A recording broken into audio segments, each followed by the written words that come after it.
ডিপজল একজন ভালো মানুষ, একাকিত্ব কাটাতে প্রতি রাতে শহরে ঘুরে বেড়ান, শহরের দুস্থ মানুষের সেবা করেন। নায়ক বাপ্পি তাকে শ্রদ্ধা করেন বড় ভাইয়ের মতো। বাপ্পিকে নিজের অতীতের কথা খুলে বলেন ডিপজল, তাতে বের হয়ে আসে মাহির প্রতি ডিপজলের প্রেমের গোপন কথা।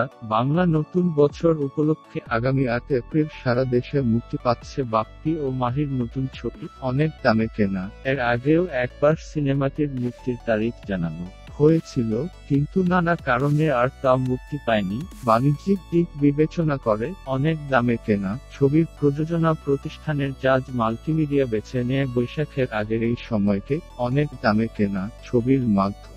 দীর্ঘদিন পর পর্দায় ফিরছেন ডিপজল, আর প্রথমবারের মতো ডিপজলের সঙ্গে একত্রে সিনেমায় কাজ করতে যাচ্ছেন বাপ্পি মাহি। ছবিতে মাহি একজন অন্ধ ফুল বিক্রেতা। সিটি লাইফস ছবির ছায়া অবলম্বনে অনেক দামে কেনা। চিত্রনাট্য ও কাহিনী লিখেছেন আব্দুল্লাহ জাহির বাবু, পরিচালনা করেছেন জাকির হোসেন রাজু। বিনোদন জগতের সর্বশেষ খবর জানতে বিনোদন জলসা সাবস্ক্রাইব করে রাখুন। ধন্যবাদ।